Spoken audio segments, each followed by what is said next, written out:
Distribusi hipergeometrik. Assalamualaikum warahmatullahi wabarakatuh. Halo teman-teman.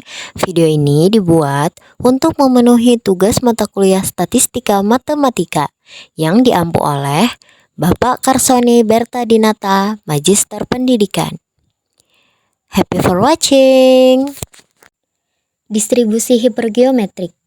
Distribusi hipergeometrik adalah suatu probabilitas diskrit yang digunakan ketika kita mengambil sampel dari suatu grup besar atau sering disebut dengan populasi tanpa menggantikan elemen yang telah diambil. Nah, contohnya yaitu misalkan kita mengambil kartu dari setumpuk kartu tanpa mengembalikannya. Misalkan saja kita memiliki setumpuk kartu yang terdiri dari N kartu, di mana K adalah kartu dengan jenis tertentu yang dianggap sukses. Misalnya di sini adalah kartu sekop hitam.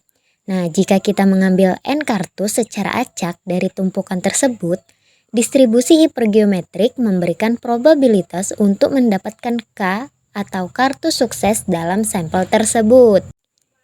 Nah, dengan kata lain, distribusi ini membantu kita menghitung probabilitas mendapatkan sejumlah tertentu dari elemen sukses saat kita mengambil sampel tanpa penggantian dari populasi. Ada beberapa karakteristik utama di distribusi hipergeometrik. Yang pertama yaitu bersifat diskrit. Yang kedua, non-simetris. Yang ketiga, pengaruh ukuran sampel. Nah, maksudnya di sini, semakin besar ukuran sampel, semakin kecil probabilitas mendapatkan jumlah tertentu dari elemen sukses. Lalu yang keempat itu pengaruh sukses dan gagal, dan yang terakhir adalah keterbatasan penggantian. Adapun ciri khusus dari distribusi hipergeometrik yaitu yang pertama ya sudah pasti tanpa pergantian.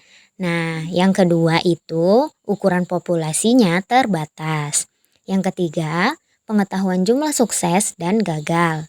Lalu yang keempat ada keterangan khusus pada pengambilan sampel, yaitu tadi misalnya pengambilan kartu sekop hitam atau dalam bola warna misalnya pengambilan bola warna biru dan lain-lain. Lalu yang terakhir adalah fokus pada jumlah tertentu.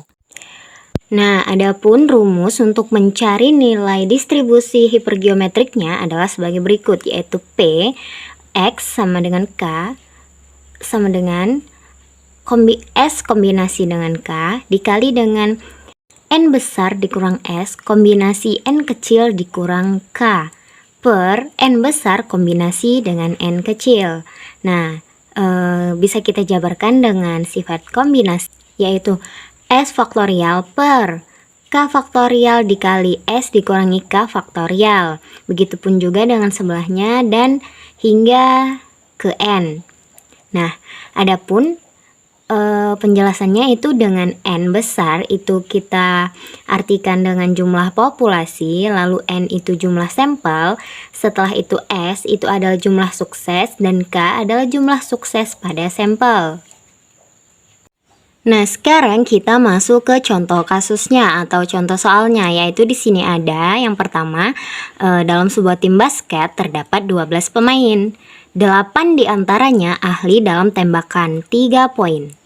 Jika pelatih memilih 6 pemain secara acak untuk bermain dalam suatu pertandingan tanpa menggantikannya, tentukan probabilitas memiliki tepat 4 pemain yang ahli dalam tembakan 3 poin.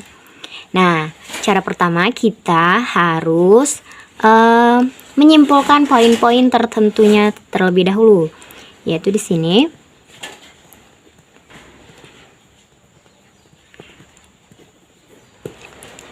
Penyelesaiannya, N besar yang kita artikan tadi dengan jumlah populasi, yaitu di sini kita lihat jumlah populasinya sebanyak 12, berarti N-nya adalah 12. Sedangkan N kecilnya itu adalah jumlah sampel yang akan diambil. Nah, ini tadi memilih 6 pemain, berarti N-nya 6. Sedangkan S-nya tadi jumlah suksesnya. Nah, ada berapa tadi yang kira-kira akan kita ambil? Di sini kan poinnya ada tembakan 3 poin nih. Untuk catatan, berarti yang sukses berhasil menembakkan 3 poin itu ada 8. S-nya kita simpulkan adalah 8. Lalu yang terakhir di sini adalah nilai K. K-nya berapa? 4. Yang ditanyakan 4. Setelah sampai sini, lalu bagaimana? Setelah sampai sini, kita langsung masuk ke rumusnya. Rumusnya tadi adalah di sini kita langsung masuk ke rumusnya. Nah, di sini kita tulis rumusnya terlebih dahulu seperti yang telah dijelaskan tadi.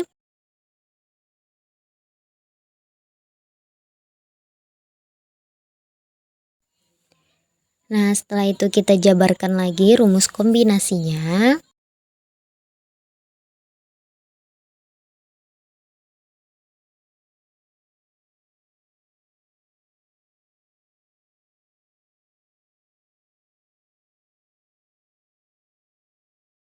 Nah, baru setelah itu kita masukkan nilai-nilainya seperti yang telah diketahui tadi, yaitu S kita ketahui yaitu 8, nilai K-nya itu 4 berarti 4 faktorial, lalu 8 dikurang 4 faktorial, sebelahnya N dikurang S berarti 12 dikurangi 8 dan seterusnya.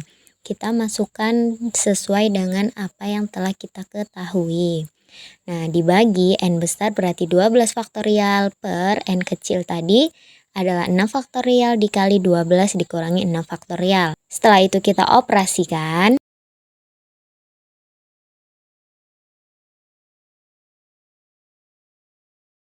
Oh ya, di sini jangan lupa tuliskan P X sama dengan 4-nya ya teman-teman.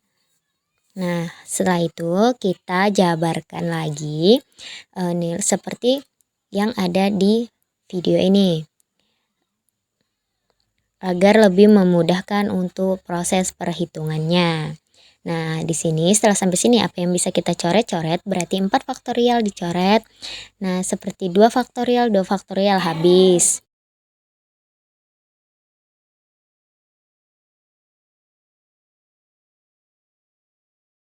Nah, tinggal tersisalah angka-angka berikut ini. Angka yang telah bersisa tadi kita pindah di halaman berikutnya, yaitu tinggal tersisa 7 dikali 2 dikali 5 dan dikali 2 dikali 3 per 11 dikali 9 dikali 8 dikali 7 per 6. Nah, lalu kita hitung berarti tinggal 70 dikali 6 per 924.